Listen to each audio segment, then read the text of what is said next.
자, 오늘 추구 10번째 시간을 하겠습니다. 사자 수학부터 이제까지 쭉 따라오신 분들은 이제 아마 대충 한문 문장을 보면 이 영어식 구조가 보이는 부분이 있을 거예요.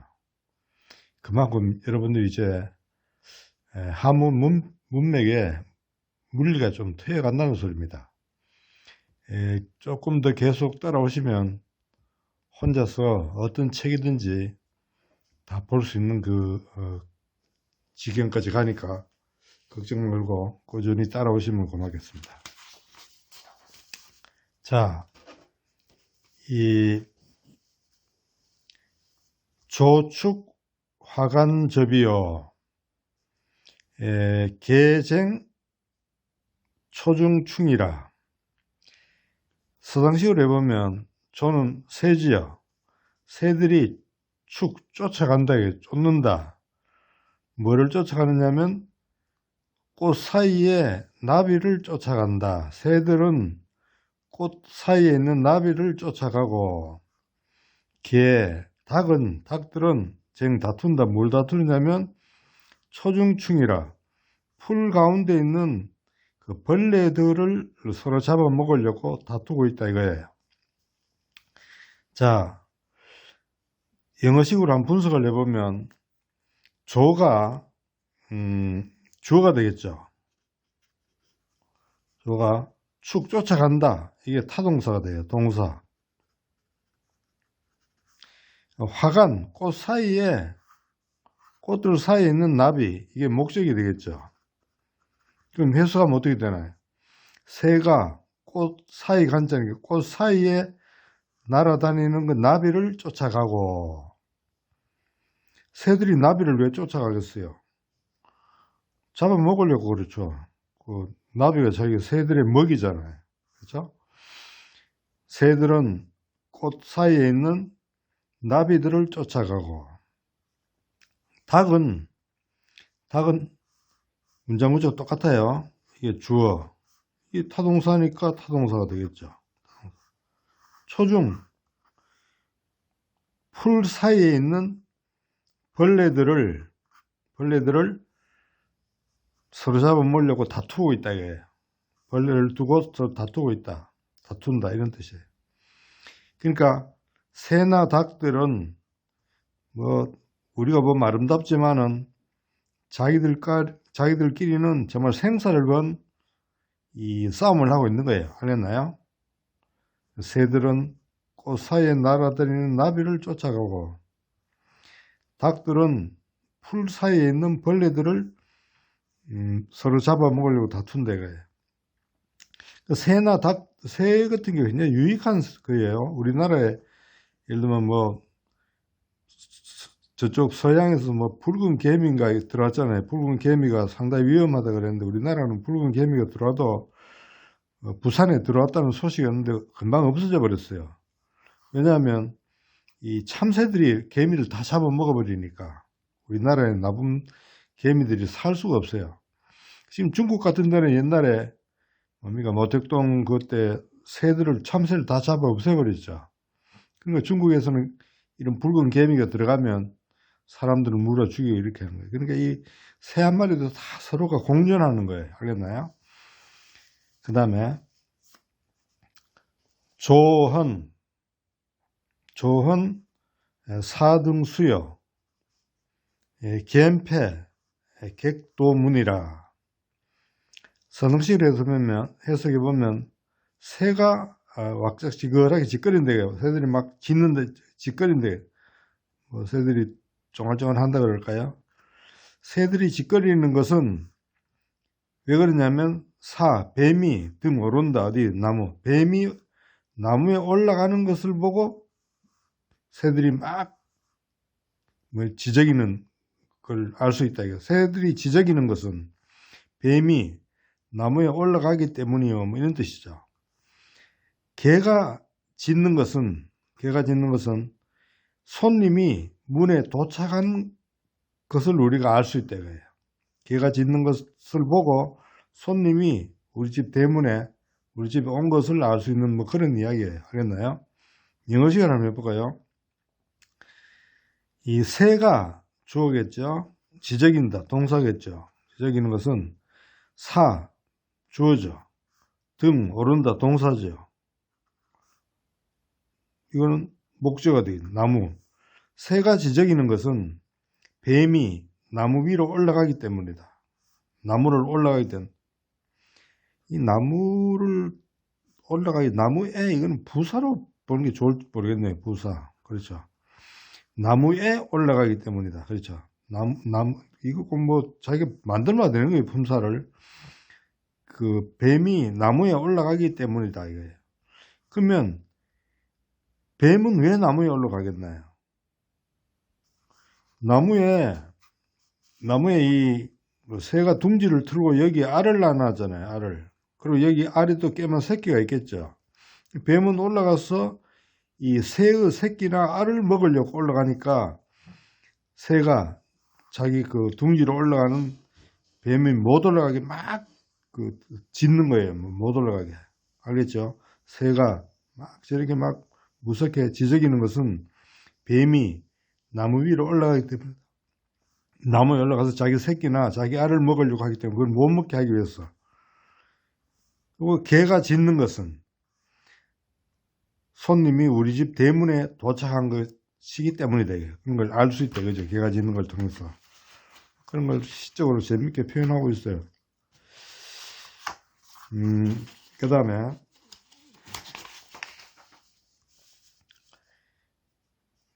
고봉 탱천입이여 장강 할지거라. 높은 봉우리, 높은 산봉우리죠. 산봉우리, 이거는 하늘을 지탱하에 서 있고, 장강, 긴 강은 땅을 갈라서 쪼개면서 가고 있다. 산과 강을, 자연현상을 이렇게 시인의 눈에 비친 대로 그리고 있어요. 영어식으로 분석해 보면 고봉이 주어가 되겠죠. 높은 봉우리가 탱천, 하늘을 지탱하면서 서 있다. 동사가 되겠죠. 하늘을 지탱한다. 하늘을 지탱하면을 부사적으로 해석해 주면 되겠네요. 그렇죠. 부사적으로. 하늘을 지탱하면서 서 있다 이거예요. 하늘을 지탱하면서 부사. 높은 봉우리가 하늘을 지탱하면서 서 있고, 장강, 이것도 마찬가지로 주어. 할지, 땅을 가르면서 쪼개면서, 이것도 부사적으로 해석해 주면 되겠죠. 간다, 가고 있다 이게. 높은 봉우리를 보니까 마치 하늘을 탁 하늘을 이렇게 버티고 두 손으로 버티면서 서 있는 것 같고, 긴 강은 땅을 쪼개면서 가는 듯이 보인다 이거예요. 땅을 쪼개듯이 가잖아요. 그렇죠. 땅을 이렇게 떠면 이걸 쪼개면서 가잖아요. 그 다음에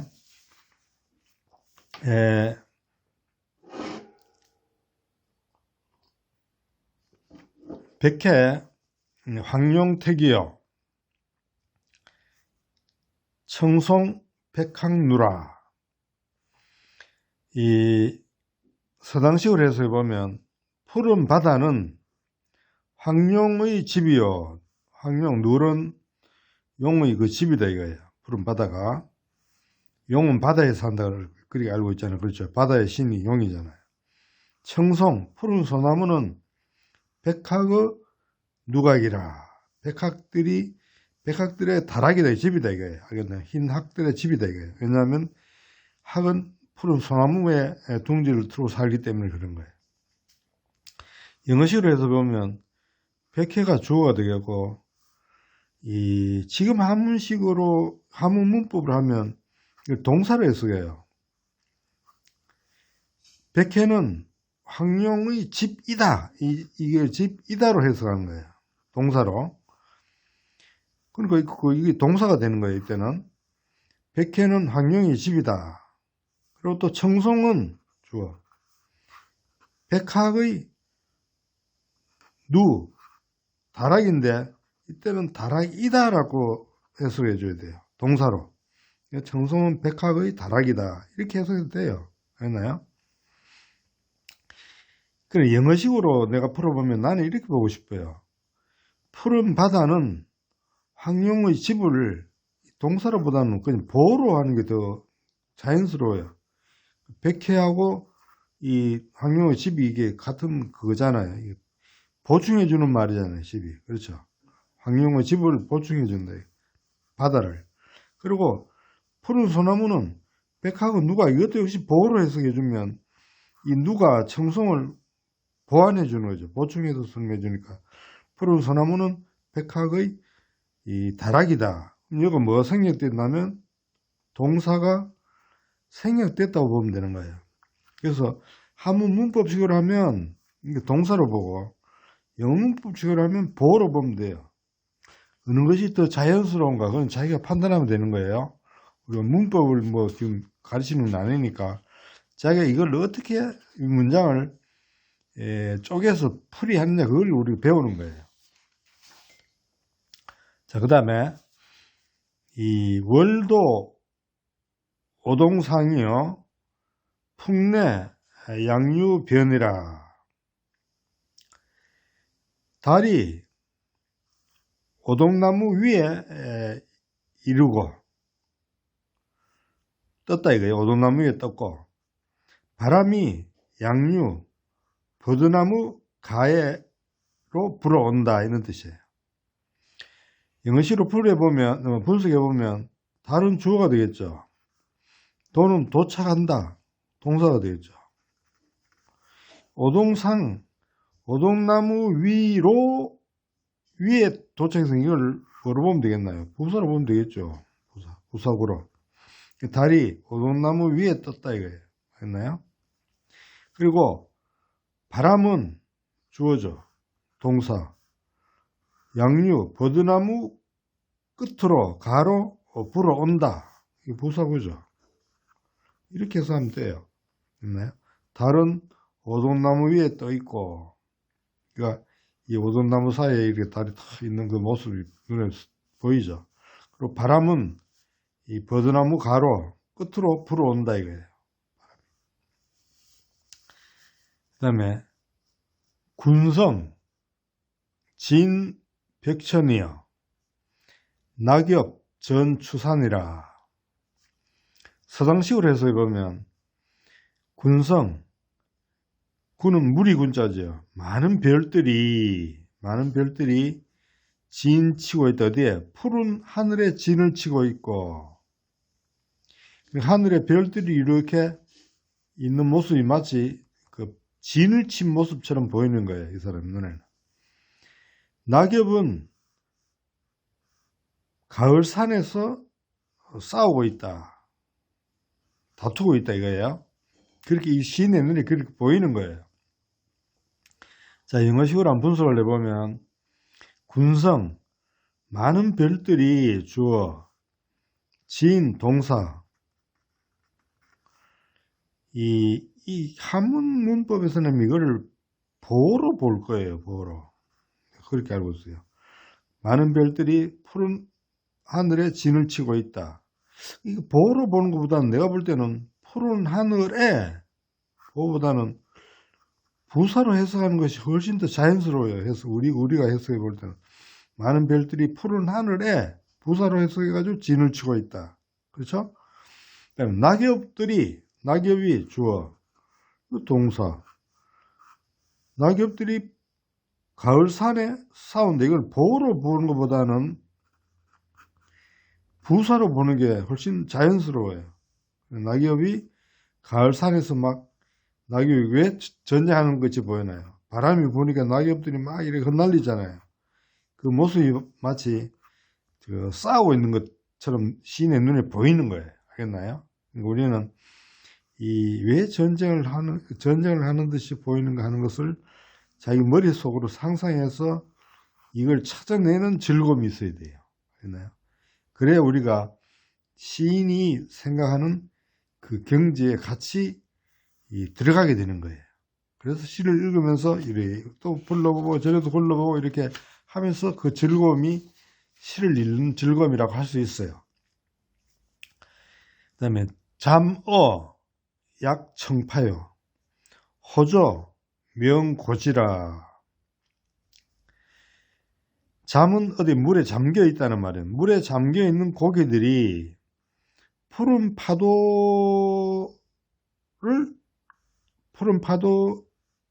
바다에서 뛴다 이거예요. 뛰고 있으며, 호저, 좋은 새, 예쁜 새가 명운다디 높은 가지에서 울고 있다.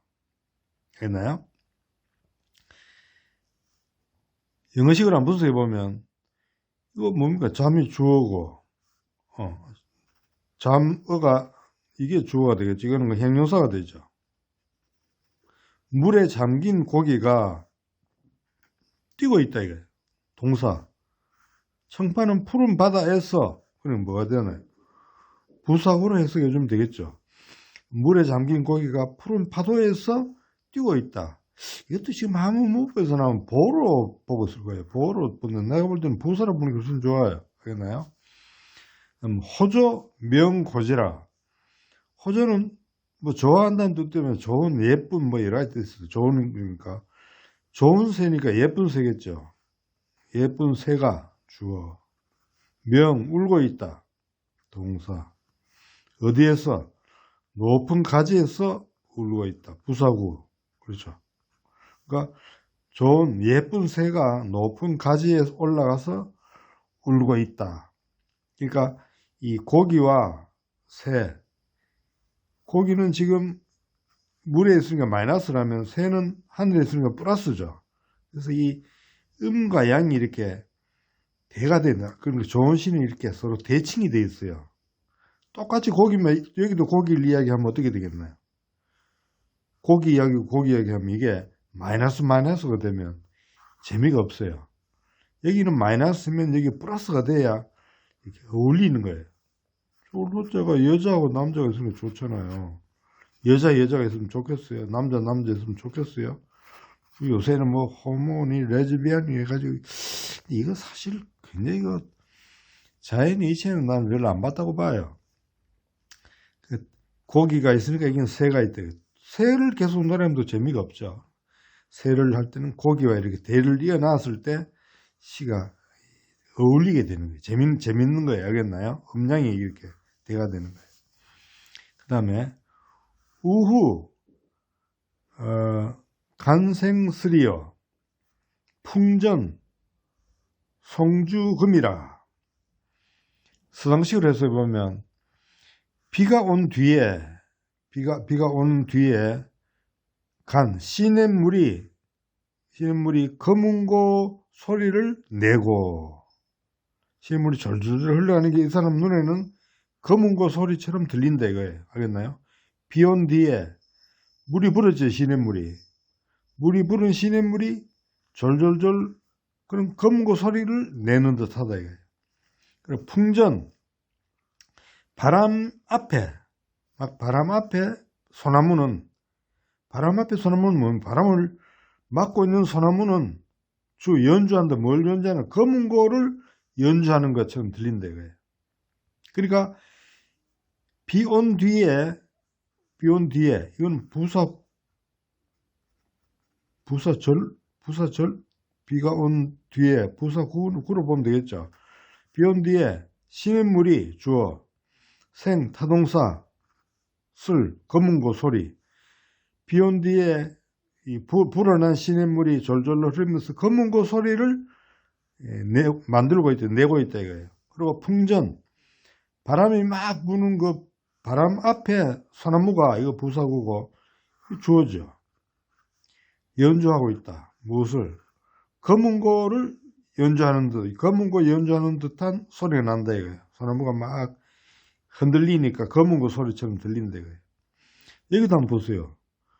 여기는 비 온 뒤가 되고 여기는 바람 전이니까 이게 전후가 돼 가지고 이게 음량이 어울리죠. 이게 후가 마이너스라면 전은 플러스죠. 후와 전이 이렇게 해가지고 전후가 되니까 이게 서로 이렇게 호가 되는 거예요. 알겠나요? 음량이 같이 어울리게 되는 거예요. 여기는 시냇물에 있는 소나무, 여기는 거문고, 여기는 금고, 여기도 금슬. 그래서 서로가 이 같은 글자를 안 써줘도 생, 주 딱 이렇게 서로가 어울려서 아주 아름다운 한 폭의 시를 만들고 있는 거예요. 그럼 시를 읽으면서 이 시의 아름다움을 찾아내는 눈을 개발하는 것이 바로 시를 공부하는 목적입니다. 알겠습니까? 자, 오늘 여기까지 할까요?